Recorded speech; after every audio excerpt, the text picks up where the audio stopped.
예, 온 세상에 이렇게 사랑을 흘려 보내시는 이 온도 기도회에 이렇게 함께하게 돼서 너무나 영광스럽고 또 감사를 드립니다. 말씀하신 대로 이제 유바디 교육목회연구소는 이제 유니게와 바울이 디모데를 양육한 것처럼 가정과 교회가 또 부모와 또 교사가 함께 다음 세대를 세우자 이렇게 이제 출발을 했는데 그 로이스가 있지 않습니까? 외조모 로이스.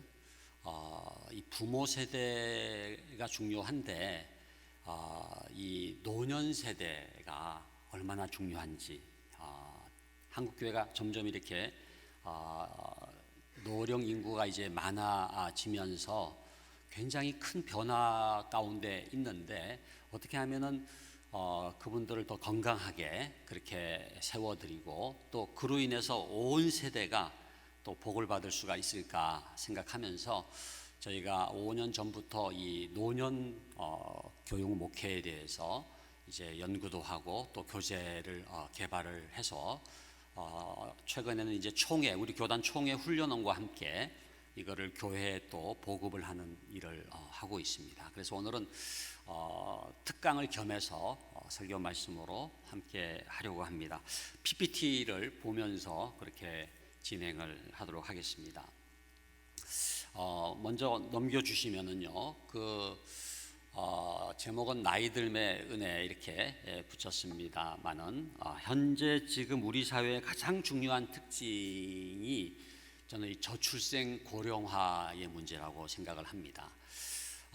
그래서 지금 말씀드린 것처럼 다음 세대가 지금 엄청나게 지금 줄어가고 있고 가장 지금 치명적인 영향을 받는 기관이 이제 교회 학교지 않습니까? 그래서 이 교회 학교를 어떻게 하면은 건강하게 세워나갈 것인가에 관심을 가졌는데 넘겨주시면은 또 하나의 굉장히 중요한 이제 위기가 있는데 이게 이제 노령화로 인한 위기입니다. 그래서 뭐 여러분들 다 피부로 느끼시겠지만 우리 사회 전체가 굉장히 빠른 속도로 지금 노인 인구가 이제 많아지고 또 우리 교회도 그런 노령화의 한복판에 이제 있게 되는데 오늘날의 이 노령화 현상은 굉장히 그 다른 특징을 가지고 있습니다.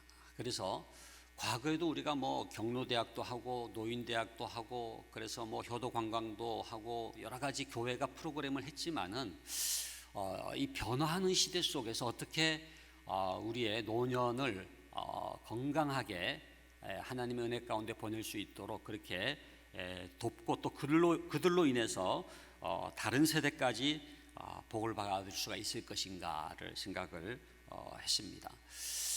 노령화에 대한 이 부정적인 생각이나 이미지가 많지 않습니까? 제가 이제 어저께에 그 태국의 치앙마이라고 하는 곳에 단기 선교를 갔다가 이제 어제 귀국을 했습니다만은 마지막에 이제 뭐 이렇게 공항에서 뭐 이렇게 물건을 이렇게 살 수 있는 시간을 주지 않습니까? 이렇게 보니까 뭐 이렇게 다들 뭘 이렇게 적어 왔어요. 뭘 적어 왔는지 보니까는 태국 가면은 뭐 사와야 될 것 해가지고 리스트가 있던데 그 첫 번째가 주름이 뭘 피는 게 있대요. 뭐 이게 바르면은 뭐가 주름이 펴진다는 거예요. 그래가지고 그거를 다들 뭐 이렇게 찾더라고요. 주름을 왜 필라 그러느냐? 근데 이 주름이라고 하는 게 저는 굉장히 아름답다고 생각을 하고 주름이 꼭 부정적인 건 아닌데 너무나 많은 사람이 주름을 없애기를 원하는 거예요. 또 나이 들지 않게 보이기를 원하는 거예요. 줄기세포 연구해가지고 지금 제일 많이 투자하는 것도 노화를 어떻게 방지하느냐 이런 연구들을 많이 하는데 넘겨주시면은 이런 책이 있습니다. 나이 드는 내가 좋다라는 제목이에요. 나이 드는 내가 좋다. 언제 한번 여러분들도 읽으실 수가 있으면은 좋을 것 같습니다. 나이 드는 내가 좋다. 브루드호프 공동체에 그 아놀드라고 하는 분이 쓴 책인데 여러분 나이 드는 것이 결국 부정적인 게 아니에요. 아름다운 거예요. 그래서 저는 여러분들도 지금 여기 지금 연세 드신 분들도 계시고 우리 모두가 사실은 이렇게 자라난다고 하는 게 사실은 노화가 되는 겁니다. 그러니까 아이들도 뭐 청소년이 되고 이렇게 성인이 되는 그 모든 과정도 사실은 점점 어떤 점에서 노화가 되는 건데, 그 노화라고 하는 거를 우리 심리학에서는 디벨롭먼트라고 봅니다. 발달이에요. 그러니까 점점 더 발달해서 나이가 들어가서 성숙하고, 그리고 이제 하나님께로 이제 가는 인생의 여정이기 때문에 여러분 절대 나이 듦에 대해서 부정적이거나 또는 소극적이거나 또는 위축된 생각으로 다가가지 마시고, 나이 드는 내가 좋다, 나이 듦의 아름다움에 대해서 생각할 수 있고 좀 긍정적으로 바라보는 게 굉장히 중요하다고 생각을 합니다. 넘겨주시면은 그 책에 이런 내용이 나와 있어요. 나이 든다는 사실에 절망하고 스스로 만든 감옥에 자신을 가둘 필요가 없다. 그러니까 아이고 내가 늙었어, 내가 나이 들었어, 그러고서 스스로 감옥에 들어간다는 거예요.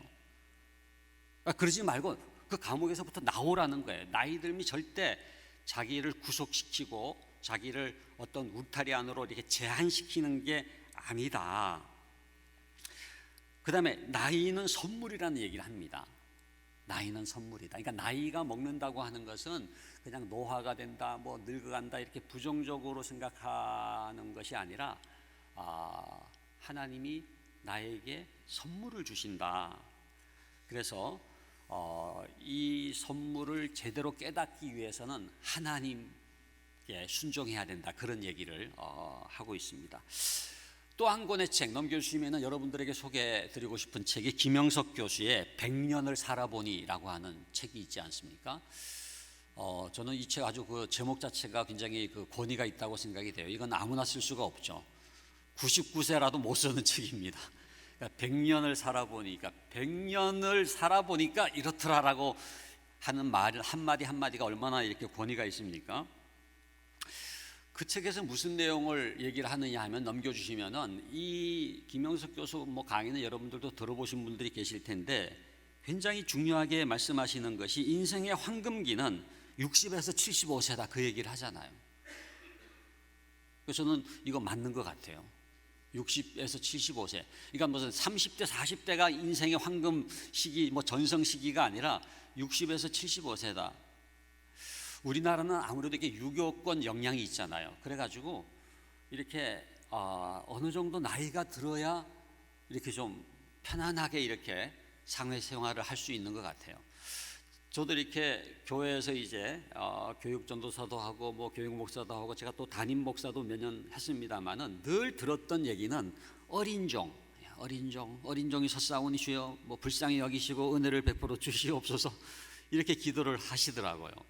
조금 나이가 들었더니 이제 젊은 종이라고, 젊은 종이 섰습니다, 주님 뭐 붙들어 주시옵소서, 이렇게 기도를 해주셨는데 적당한 종은 없더라고요. 그 다음에 바로 이제 늙은 종이 되는 것 같은데, 근데 너무 어리다, 뭐 젊다 이렇게 생각하기 쉬운데 60 정도가 되면은 이렇게 편안하게, 그래서 오히려 그 시기부터 75세까지가 이제 인생의 전성시기다, 이렇게 얘기를 합니다. 이 책 쓴 것도 벌써 이제 몇 년이 지났기 때문에 지금은 65세부터 80세라고 얘기해야 되는 거 아닌가, 그런 생각이 듭니다.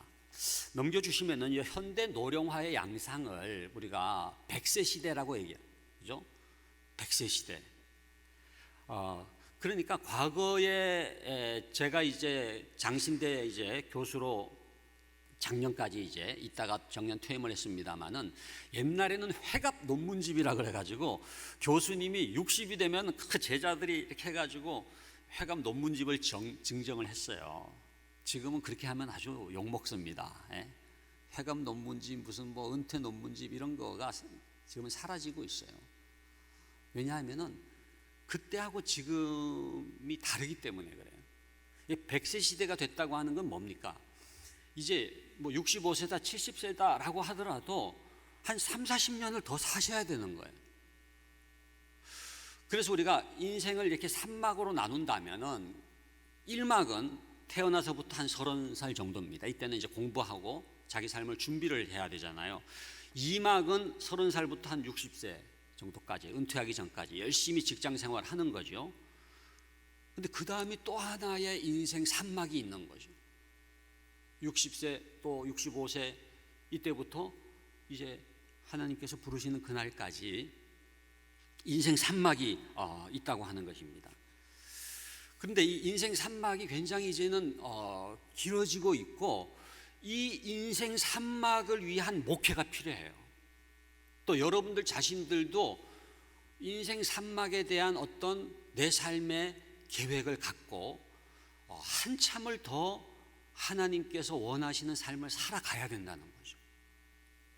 그래서 넘겨주시면은 이 한국 사회의 이 초고령화 현상을 우리가 들 수가 있는데, 여러분 그 2020년이 왜 중요하냐 하면은요, 2020년이라고 하는 벌써 이제 4년이 지났습니다만은 그 2020년부터 우리나라가 급격하게 노령화가 일어나게 된 이유가 뭐냐? 베이비 부머.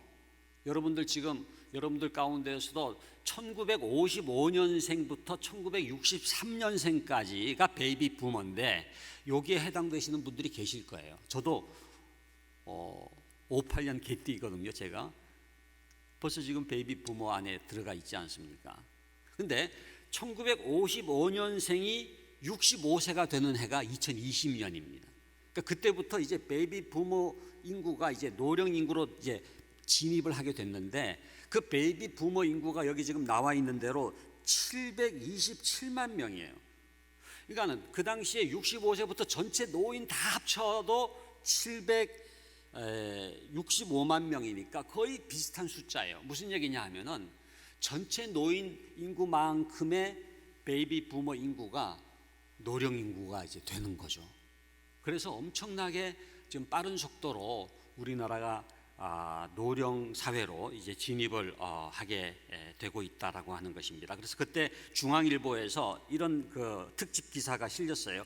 55년생 어쩌다 할배. 그래가지고 살다 보니까 그냥 할배가 됐는데 그 인구가 너무너무 많은 거예요. 그래서 이 55년부터 63년까지의 이 인구가 노령 인구가 되면서 지금 전체 산업이 변화되고 있습니다.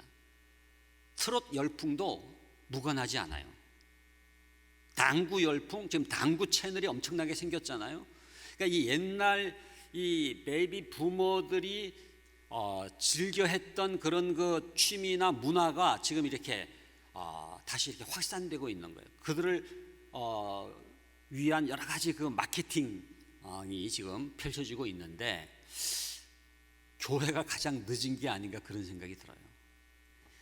이분들을 관심의 대상으로 삼고 이분들을 위한 목회, 이분들을 위한 교육, 또 이분들을 건강한 하나님의 일꾼으로 세워나가는 일에 있어서 우리가 더 관심을 가져야 되지 않겠는가. 제가 우리 약속교회가 이 늘푸른 대학을 또 새롭게 시작하신다는 말씀을 듣고 굉장히 참 감사했고 또 도전을 받았습니다. 역시 약속교회구나 그런 생각을 했습니다마는, 넘겨주시면은 지금의 시니어는 이 액티브 시니어라는 개념을 쓰거든요. 그러니까 과거의 그런 노인이 아닙니다. 여기 지금 앉아 계신 연세 드신 분들도 옛날의 노인이 아니에요. 늙고 병들고 가난하고 무지한 그런 노인들이 아니라 젊고 건강하고 능력도 갖춘 소위 이 액티브 시니어들이 지금 이제 한국 교회에 많이 포진하게 됐는데, 그분들을 우리가 어떻게 섬길 것인가? 넘겨주시면 굉장히 중요한 이제 그래프가 있는데요. 이게 이제 인구 그래프인데, 위에 이 세 개는 전 세계의 평균 인구 피라밋입니다. 밑은 한국이에요. 그러니까 우리나라의 지금 인구 분포가요, 굉장히 독특한 형태를 지금 띠고 있습니다. 세계의 평균적인 거하고 굉장히 달라요. 세계는 아직도 이게 피라밋 구조잖아요. 지금 이제 왼쪽이 조금 더 2022년 우리 지금 현재 비슷한 거고, 그 다음에 2040년, 70년 이렇게 지금 되어 있습니다만 점점 이제 오른쪽으로 가고 있는 거거든요. 근데 그래도 지금 전체 세계의 인구 분포는 피라밋형이라고 하는 게 뭡니까? 나이 드신 분들이 조금 밑으로 갈수록 이렇게 많은 거예요. 그러면은 점점 뭐예요? 세월이 갈수록 인구가 많아지는 유형이죠. 우리가 교회를 생각할 때에도 가장 건강한 교회의 인구 분포는 사다리꼴이라는 얘기만, 사다리꼴. 그러니까 연세 드신 분들이 많아도 밑으로 내려갈수록 더 넓어지는 게 이게 건강한 교회의 모습이거든요. 제가 이제 교회 컨설팅을 여러 교회를 해봅니다. 영락교회, 뭐 연동교회, 덕수교회, 뭐 또 대학로에 있는 동순교회, 뭐 또 제주 성안교회, 또 장유 대성교회, 뭐 이런 전국적으로 이렇게 교회 교육 컨설팅을 이렇게 해보면은 제일 제가 첫 번째 하는 일이 뭐냐 하면은 그 교회가 어떤 교회인지를 알 수 있는 가장 좋은 방법은 그 교회의 교인들의 인구 분포를 파악하는 거예요. 그러니까 약수교회를 지금 인구 분포를 파악하면은 어떤 모양이 되느냐, 그게 바로 약수교회를 가장 잘 보여주는 거거든요. 근데 대부분의 교회는 역피라밋 구조예요. 역삼각형이라는 건 뭐예요? 연세 드신 분들은 많은데 밑으로 내려올수록 이렇게 좁아지는 거예요. 그럼 어떻게 되겠어요? 그 영유아 유치부 아이들이 30년 후에 한국교회 주역이 될 때 한국교회가 과연 존립이 가능할 것인가, 그런 의문을 제기할 수밖에 없는 그런 모양이 되는 거죠. 지금 우리 한국 인구 분포가 좀 그런 거 비슷해요. 항아리 모양이에요. 항아리. 그러니까 세계는 피라밋에서 그저 종 모양으로, 이렇게 종 모양이라고 하는 것도 밑은 넓진 않지만 그래도 이렇게 현상을 유지할 수 있는 구조라고 한다면은 한국의 인구의 구조는 이게 항아리는 뭐예요? 이렇게 볼록하지만 점점 밑으로 좁아지잖아요. 근데 항아리 정도가 아니라 갈수록 무슨 모양이 되느냐 하면 꽃병 모양이에요. 꽃병이라고 하는 거는 톡 튀어나왔다가 이렇게 날씬해지는 거잖아요. 톡 튀어나온 게 이제 노인들이고, 밑으로 내려갈수록 젊은이들, 어린아이들은 날씬하게 이렇게 좁아지는 요 형태가 이제 꽃병 형태인데, 우리나라의 인구 구조는 꽃병 쪽으로 이제 가고 있다라고 하는 거거든요. 넘겨주시면은 한국교회 노령화 현황과 실태를 잠깐 살펴보면은, 한국 교회는 일반적인 노령화보다도 더 빠른 속도로 노령 인구가 많아지고 있어요. 저는 이걸 부정적으로 보진 않습니다. 왜? 노인들이 교회로 많이 오는 거예요. 또 많이 떠나질 않았어요. 코로나 거치면서도 젊은이들은 좀 빠져나갔어요. 뭐 가나안 성도라 그러지 않습니까? 또 지금은 이제 소위 그 온라인 성도로 이렇게 전락을 하지만은 연세 드신 분들은 교회를 지키잖아요. 그리고 더 교회로 또 오기도 하세요. 그래서 넘겨주시면은 2005년 대비 2015년 우리가 이 종교 인구를 공식적으로 조사하는 것은 통계청입니다. 통계청은 10년마다 한 번씩 인구 조사를 하는데, 아마 2025년 이제 내년에 또 공식적인 조사를 할 거예요. 그러니까 지금까지는 2015년 통계가 가장 공식적인 통계로는 이제 최근 조사인 셈인데, 10년 사이를 한번 비교를 해보면은요, 개신교 맨 왼쪽에 지금 개신교라고 되어 있잖아요. 개신교가 다음 세대는 마이너스가 많지만은 여기 지금 50대 60대를 보면은요 68% 80%가 늘어났어요. 10년 사이에 거의 2배 가까이 늘어났어요. 이거는 다른 종교하고도 다릅니다. 옆에 보면은 지금 불교가 있잖아요. 불교는 8% 16%밖에 안 늘어났어요. 이쪽에 캐톨릭이 있잖아요. 캐톨릭은 14% 33%. 그런데 우리 개신교는 이 연세 드신 분들 50대 60대 70대 80대 이쪽 인구가 확 이렇게 늘어나고 있다는 거예요. 교회가 소망이기 때문에 그래요.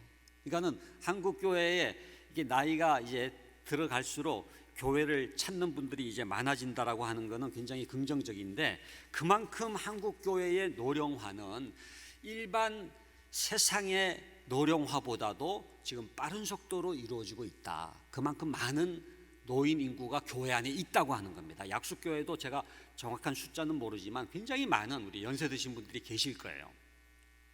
그렇기 때문에 다음 세대를 위한 목회도 중요하고 교육도 중요하지만 그 못지않게 중요한 영역이 바로 우리 연세 드신 분들을 어떻게 섬길 것인가 라고 하는 것이라고 하는 사실입니다. 넘겨주시면은 간단하게 지금 우리 한국의 노인들의 문제를 네 가지로 요약한다면 건강 문제고 또 경제 문제, 빈곤 문제죠. 그 다음에 이 외로움의 문제, 고독 문제고 그 다음에 또 학대 문제입니다. 자살로 이어지는. 그래서 간단하게 살펴보면은요, 넘겨주시면은 첫 번째 건강은 여하튼 연세 드신 분들의 제일 관심은 건강이에요. 또 그만큼 가장 중요한 게 건강일 수도 있어요. 왜? 육신적으로 건강해야 정신적으로도 건강해요. 그리고 영적으로도 이게 육신적인 것하고 이게 분리된 게 아니라 이렇게 연결돼 있어요. 그래서 우리가 이렇게 건강해야 신앙생활도 건강하게 잘할 수가 있기 때문에 연세 드신 분들의 건강을 위해서 교회가 어떻게 도울 수가 있을 것인가, 굉장히 중요한 주제인데요. 넘겨주시면은 그 다음 도표가 나오지 않습니까? 이게 저는 굉장히 중요한 도표라고 생각합니다. 여기 보시면은요, 기대 수명이 있고 건강 수명이 있어요. 그 차이를 아시죠? 기대 수명은 그 정도 되면은 언제까지 살 것이다 기대하는 그야말로 평균 수명이라고 볼 수가 있어요. 근데 건강 수명이라고 하는 건 뭐냐면은 건강하게 사는 나이, 이게 차이가 있는 거예요. 그러니까 기대 수명은 여기 맨 밑에 보면 이제 2020년이 83.5세거든요. 그러니까 지금 우리나라가 83.5세 정도는 삽니다. 평균이 그래요. 100세 사시는 분도 있지만 또 일찍 돌아가시는 분도 있지만 평균을 내면은 83.5세까지 산다는 거예요. 근데 건강하게 사시는 연령은 66.3세예요. 요거를 빼면은요 17.2세입니다. 요 17.2세라고 하는 게 뭐냐면 17년 동안은 건강하지 못하게 노년을 보내는 거예요. 그게 17년입니다. 그러니까 요 17년을 어떻게든지 줄여가지고 건강하게 사시다가 하나님 부르시는 그날 이렇게 그야말로 건강한 모습으로 이렇게 마무리를 하면 좋겠다. 물론 다 나이 들면은 아프게 되어 있지만 그래도 그 아픈 기간을 좀 줄이는 게 굉장히 중요하죠. 그래서 저는 이 신체를 그냥 세속적인 걸로 보고 무슨 뭐 건강 신경 쓰느냐 그렇게 생각하지 않고 하나님이 주신 건강을 잘 유지하는 것은 목회적으로도 중요하다, 신앙적으로도 중요하다, 이렇게 생각할 수 있기를 바랍니다. 넘겨주시면은 경제적으로 굉장히 어려워요. 그죠? 연세 드신 분들이 참 빈곤율이 OECD 국가 가운데 제일 높거든요. 그 다음 넘겨주시면 이 OECD 국가 가운데 노인 빈곤율에 있어서 이 한국이 맨 오른쪽입니다. 제일 높아요. 그러니까 한국이 1위인 게 좋은 게 있고 안 좋은 게 있는데 안 좋은 것 중에 하나가 노인 빈곤율이 높다는 거예요.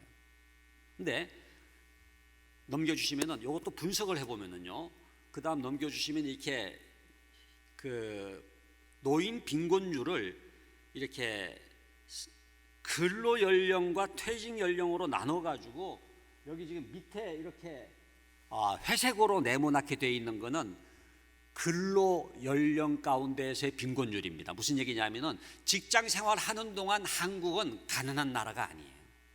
그러니까 직장 생활하는 동안은 여기 보시면은 이런 그 다른 나라보다도 오히려 낮아요, 빈곤율이.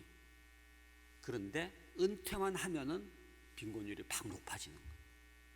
그러니까 직장 생활하는 동안은 한국이 선진국이었는데 연세가 드시면서 후진국이 되는 거예요. 그래가지고 은퇴한 연세 드신 분들의 이 빈곤율이 가장 지금 높은 나라가 또 대한민국, 한국으로 그렇게 통계가 나와 있습니다. 그 다음 넘겨주시면 가장 심각한 게 고독의 문제예요. 고독, 외로움.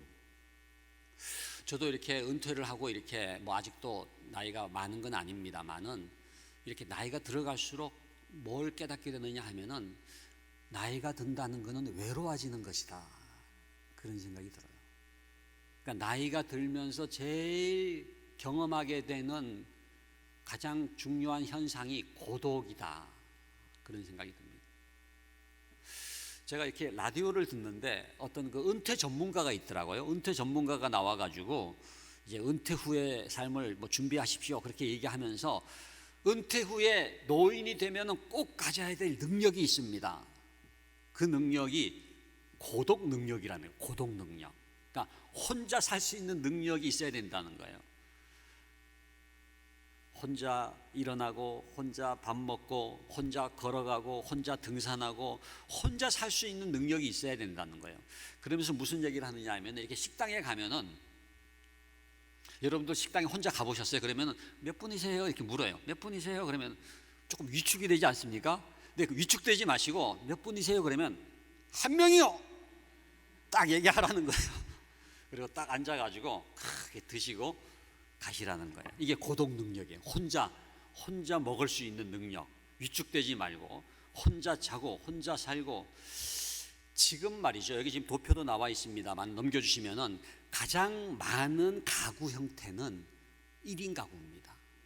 1인 가구. 뭐 2명, 3명, 4명이 아니에요. 혼자 사는 가구가 제일 많고 노인들 가운데에도 1인 가구가 제일 많아요. 독거 노인이 제일 많아요. 지금 한 40% 가까이 되거든요. 무슨 얘기냐 하면은 집에 갔는데 아무도 없는 거예요. 텅 비어 있는 거예요. 그리고 혼자 먹어야 돼요. 혼자 장 봐야 돼요. 또 혼자 걸어 다녀야 돼요. 뭐 취미 생활도 혼자 해야 돼요. 혼자 산책해야 돼요. 혼자 등산해야 돼요. 이러한 이 고독의 문제를 가장 잘 해결해 줄 수 있는 곳이 교회입니다. 그러니까 저는 이 기존의 교인들만이 아니라 이런 외로움을 느끼고 있는 이 약수동만이 아니라 이 중구만이 아니라 이 흩어져 있는 그야말로 지역마다 이 외로움과 고독 가운데에서 흐덕이는 그 수많은 노인들을 교회로 인도해서 이 관계 속으로, 공동체 속으로, 네트워크 속으로 함께 어울릴 수 있도록 도와줄 때에 그들은 이 외로움의 문제를 해결할 수가 있고, 외로움의 문제가 해결되면은 노년 문제는 해결이 되는 거예요. 그 다음 넘겨주시면은 이 노인 학대 문제인데, 이게 이제 또 더 심각해지면 이제 자살 문제로 이어지지 않습니까? 넘겨주시면 여기 그래프가 나오죠. 여러분, 저는 이제 OECD 국가 가운데 대한민국의 자살률이 제일 높다고 하는 것은 그전부터 알고 있었죠. 근데 이렇게 자세히 들여다보니까 우리나라가 자살률이 세계 1위인 것은 젊은이의 문제가 아니더라고요. 연세 드신 분들, 노인 자살률이 너무너무 높아요, 우리가. 여기 보시는 것처럼 여기 지금 10대, 20대, 30대, 40대, 50대까지는 자살률 1위가 우리나라가 아니에요. 다른 나라예요. 그런데 60대, 70대, 80대는 전부 다 대한민국이 월등하게 높아요. 태극기가 그려져 있잖아요. 이게 무슨 얘기냐 하면은요, 우리나라 여러분들 주위에 심지어는 교회 다니는 분들도 너무너무 많은 노년들이 극단적 선택을 하시는 거예요. 그러니까 전체 자살률을 확 끌어올린 거예요. 저는 이 도표를 보면서 주님, 한국교회가 우리나라 대한민국의 노년들의 자살 문제를 해결하게 하여 주시옵소서. 동네마다 이렇게 교회가 서 있고 십자가가 서 있는데 왜 이렇게 노인들이 안타깝게 마지막으로 극단적 선택을 통해서 생을 마감하게 됩니까? 그래서 저는 이게 교회의 책임이라는 생각이 들더라고요. 저는 약수교회가 적어도 이 약수동과 이 중구의 노인들의 자살 문제를 해결하는 센터가 되기를 바랍니다. 그래서 이거는 우리 뭐 교인들만이 아니라 이 세상의 이 생명의 종교이고 부활의 종교인 우리 기독교가 우리나라의 이 자살 문제를 해결하는데, 특별히 노인 자살 문제를 해결하는 역할을 해야 되지 않겠는가. 넘겨주시면, 그래서 이제 저 목사님이 뭐 언제까지 저거 얘기를 하시려고 하느냐, 빨리 끝내셔야 되는데 라고 생각하시는 분들이 계실 텐데 마무리를 하도록 하겠습니다. 6가지로 제가 이제 노년 내 삶에 있어서 가장 중요한 키워드가 있어요. 첫 번째가 재소명. 그 다음에 영성, 지혜, 건강, 관계, 영향력, 이렇게 지금 노란색으로 적어놨습니다만은 넘겨주시면 첫 번째가 이게 재소명이에요. 여러분들에게 또 책 한 권을 소개를 드린다면 나이 들매 신학이라는 책이 있습니다. 나이 들매 신학, 폴 스티븐슨이 쓴 책인데요. 그 책의 부제가 뭐냐 하면은 당신의 소명을 재구성하라, 이렇게 되어 있어요. 당신의 소명을 재구성하라. 영어로는 Finding Your Calling for the Rest of Your Life. 이게 무슨 얘기냐 하면은 당신의 남은 생애를 위한 당신의 소명을 발견하라는 거예요. 무슨 얘기냐? 직장에서 은퇴했다고 소명이 끝난 게 아니라는 거예요. 그러니까 직장에서 은퇴를 했다는 거는 이제 직장 생활을 끝났다고 하는 건 맞는 얘기지만은 하나님의 소명은 계속된다는 거예요. 그러니까 여러분, 우리가 이 땅에 태어났다고 하는 건 뭐예요? 하나님의 소명이 있기 때문에 이 땅에 태어나서 살아가는 거예요. 그러면은 죽는 그날까지, 하나님께서 마지막으로 우리의 생명을 거두어 가시는 그날까지는 뭐예요? 소명은 계속되는 거예요. 그러니까 저도 이제 장신대를 은퇴했지만은 하나님, 제 남은 이제 인생 산막에 있어서 저의 소명을 발견하게 해 주십시오. 제 소명을 깨닫게 하여 주십시오. 그러니까 교수라고 하는 직업으로서의 장신대 교수는 끝났지만은 하나님께서 나를 어떻게 부르시는지를 깨닫고 인생 산막을 그 제 소명의 삶을 살아갈 수 있도록 교회가 도와야 돼요.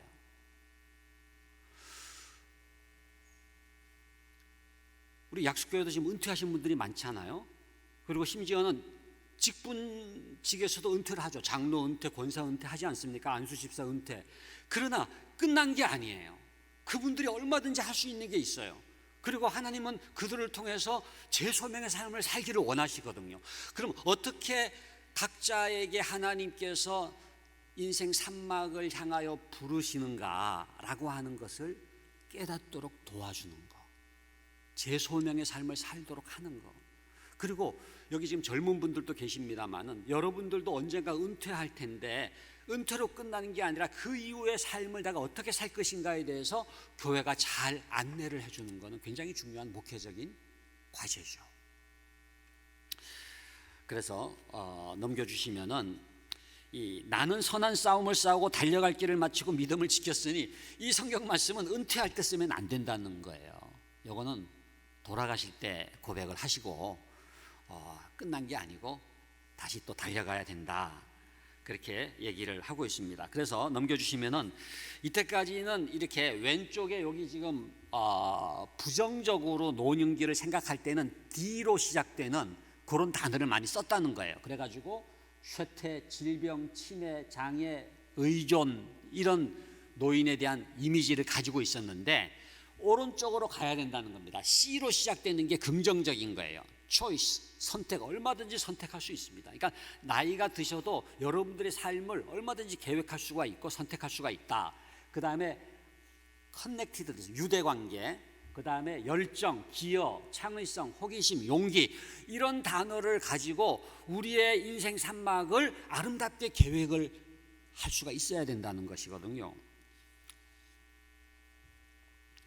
자, 그래서 이 재소명의 삶을 살기를 바라고요. 두 번째는 영성입니다. 영성 넘겨주시면은, 노년기는 하나님과의 친밀함을 더 느끼고 경험할 수 있는 시기예요. 저는 그 누가복음 15장에 탕자의 비유를 이렇게 보면은요, 여러분 그 둘째 아들이 집을 나가가지고 허랑방탕한 생활했잖아요. 다 가산을 탕진했잖아요. 마지막에는 주염 열매, 돼지의 주염 열매를 먹기까지 그렇게 그야말로 추락을 했는데 돌이켜 아버지 집을 향해서 돌아서는 때가 있잖아요. 저는 노년기는 허랑방탕했던 둘째 아들이 아버지 집을 향해서 돌아가는 삶을 시작하는 시기다, 그렇게 봅니다. 이제는 하나님께로 돌아갈 날이 멀지가 않았잖아요. 그러니까 이제는 하나님을 향하여 돌아가는 인생이에요. 무슨 얘기예요? 영적으로 이제는 하나님을 향한 시기예요. 젊은이는 세상을 향해서 나갔다면은 노년기는 하나님을 향해서 점점 더 다가가는 삶을 살아야 되는 거예요.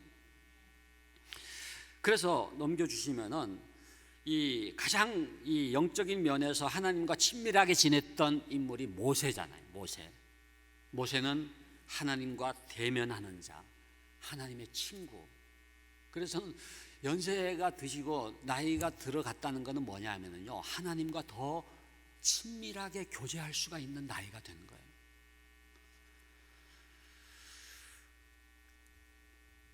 그 다음에 넘겨주시면은 지혜의 시기입니다. 지혜. 그러니까 연세가 드셨다고 하는 건 뭐예요? 인생 경험을 쭉 했기 때문에 그 이때까지의 인생 경험이 잘 통합만 되면은요, 지혜도 그런 지혜가 없어요. 여러분 그 심리학자 에릭슨이 인생을 8단계로 나누는데 마지막 단계가 노년기거든요. 그 노년기에서 제일 중요한 건 뭐냐? 통합이냐 절망이냐 사이에서 통합이 돼야 된다는 거예요. 그렇게 될 때 위즈덤, 지혜가 생긴다, 그 얘기를 하잖아요. 여기 밑에 이제 성경 구절을 적어놨습니다만은 진짜 아주 건강하게 노년기를 맞은 분들은 자기의 인생을 돌아볼 때에 어떤 고백을 하느냐? 나의 나 된 것은 하나님의 은혜로다. 살아보니까 은혜가 아닌 게 없었어. 때로 힘든 일도 있고 때로 고난도 있고 역경도 있었지만 이제 와서 생각해 보니까, 나이 들어서 생각해 보니까 모든 게 은혜였어. 이게 아주 건강한 노년의 모습이에요. 그래서 그 다음 넘겨주시면은 이 노년기는 지혜가 샘솟는 시기인데 밑에 보면 이렇게 나와 있잖아요. 내가 살아보니까 버릴 게 없어. 버릴 게 없어. 힘들었던 그 시기도 지금 생각하니까 그게 하나님의 은혜였어. 그래서 자기의 인생을 회고하면서 나의 삶에 있어서 버릴 게 없구나, 고통은 고통대로 역경은 역경대로 하나님께서 나를 위해서 주신 선물이었구나 라고 하는 고백을 할 수 있는 노년기를 보낼 수만 있다면은 그분은요, 젊은이들에게 진짜 지혜의 말을 할 수가 있어요. 덕담을 할 수가 있어요. 괜찮아, 내가 살아보니까 힘든 일도 있었지만 다 하나님이 역사하셔, 힘내, 이렇게 얘기할 수가 있는 거예요. 그리고 넘겨주시면 이 노년기는 평생 교육의 시기입니다. 그래서 여러분, 배움이라고 하는 거는요, 지금도 여러분들이 이렇게 앉으셔가지고 이렇게 말씀을 지금 듣고 계십니다만은 평생을 배우는 거예요. 그러니까 하나님께로 가는 그 순간까지 계속 여러분들 책도 읽으시고 또 안 보이면 돋보기도 쓰시고 안 보이면 그냥 들으시기도 하시고, 예? 지혜가 계속적으로 쌓여가는 거예요. 그 다음 넘겨주시면 이제 건강입니다. 이미 말씀드렸기 때문에 생략하도록 하겠습니다. 노년기는 어느 때보다도 건강이 중요하기 때문에 함께 이렇게 아주 간단한 운동이라도 교회에 와서 함께 하시면은요, 굉장히 이게 건강에 도움이 되거든요. 그리고 제일 중요한 게 관계입니다. 관계. 노년기의 중요한 숙제는 외로움의 문제를 해결하는 것이다. 이렇게 넘겨주시면은 이 얘기가 나오잖아요. 저는 그래서 이제 늘 푸른 대학을 하셔도 꼭 드리고 싶은 말씀은요, 소그룹을 형성해야 돼요. 그러니까 전체 모여가지고 강의하고 뭐 프로그램으로 끝나는 게 아니라 어떻게든지 연세 드신 분들이 이렇게 관계를 맺도록 도와야 돼요. 그래서 세상에서는 내가 고독하게 살 수밖에 없어도, 그러나 교회에 와가지고 내 속 얘기를 할 수 있는 누군가가 있다고 생각한다면은 이분은 절대 극단적 선택은 하지 않아요. 그리고 누군가 나를 받아주는 사람이 있다. 그게 어디냐? 교회다. 약속교회다. 여러분, 처음 만나도 물론 이렇게 뭐 날씨가 포근해졌죠, 이런 얘기 하죠. 그러나 이게 그 정도 가지고는 내면의 얘기를 할 수가 없거든요. 조금 더 친근하게 인격적인 관계를 맺으면은요, 연세 드신 분들, 근엄하신 분들도 자기 속 얘기를 하세요. 그러면 위로를 받는 거예요. 다른 사람부터 위로할 수가 있어요. 내면이 따뜻해져야 삶이 따뜻해지는 겁니다. 그래서 넘겨주시면은 결국 가장 좋은 관계의 터전은 교회다. 그래서 믿는 사람들만이 아니라 안 믿는 사람들도 이런 관계에 초대한다면은요, 그분들이 건강한 노년을 보낼 수 있도록 교회가 도울 수가 있다고 하는 것입니다. 그리고 마지막은 영향력이에요. 연세 드신 분들은 사실은 많은 사람들에게 도움을 줄 수가 있어요. 도움만 받는 게 아니에요. 외조모 로이스가 디모데에게 조부모로서의 역할을 한 거예요. 그래서 여러분들 부모 교육도 중요하지만 조부모 교육이 중요합니다. 이걸 격대 교육이라 그러거든요. 요즘에 맞벌이 부부들이 많잖아요. 그러니까 맞벌이 부부들이 자녀들을 가르치기 힘드니까 주로 조부모님들에게 맡기는데, 그 조부모님들이 손주들을 교육하는 게 굉장히 중요하다는 거예요. 그래서 건강한 영향력을 줄 수가 있어요. 자녀만이 아니에요. 안 믿는 사람들 또는 세상에 자원봉사 같은 거 얼마든지 할 수가 있어요. 제가 미국에서 유학할 때 보니까요, 병원에 가면은 전부 다 이렇게 띠를 두르고 연세 드신 분들이 자원봉사로 병원에서 안내도 하시고 이렇게 기록도 도와주시고 안내도 해주시고 이렇게 하거든요. 자, 그러면은 이제 마치도록 하겠습니다. 넘겨주시면은, 그 다음 또 한번 넘겨주시면은 6가지 지금 제가 말씀을 드렸거든요. 새로운 노년상이 있는데, 영성, 그 다음에 비전은 재소명입니다. 다시 소명을 깨닫고 꿈을 갖는 거죠. 그 다음에 지성, 지혜, 건강, 관계, 영향력, 요 6가지 면에서 저는 우리 약속교회에 계신 우리 노년 성도님들이 아름답게 성숙하기를 원해요. 한번 여러분 체크를 해보세요.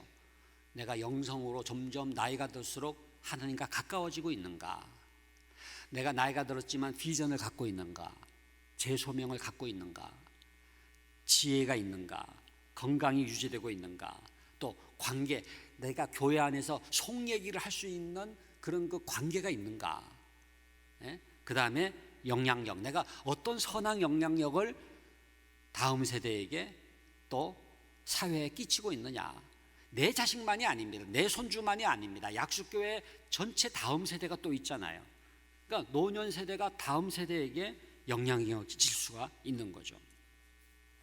그래서 넘겨주시면 한국교회는 이제부터라도 다음 세대를 위해 교회 학교를 운영하듯, 저는 이 주일학교가 있잖아요. 약속교회 교회학교가 또 굉장히 건강하게 지금 잘 되고 있습니다만은, 그런 그 태어나서부터 고등학교 졸업하고 청년 때까지 교회 학교라는 게 있어가지고 그들을 어떻게든지 잘 돕는 것처럼 약속교회의 노년들을 위해서도 이러한 관심이 필요하다 하는 거죠.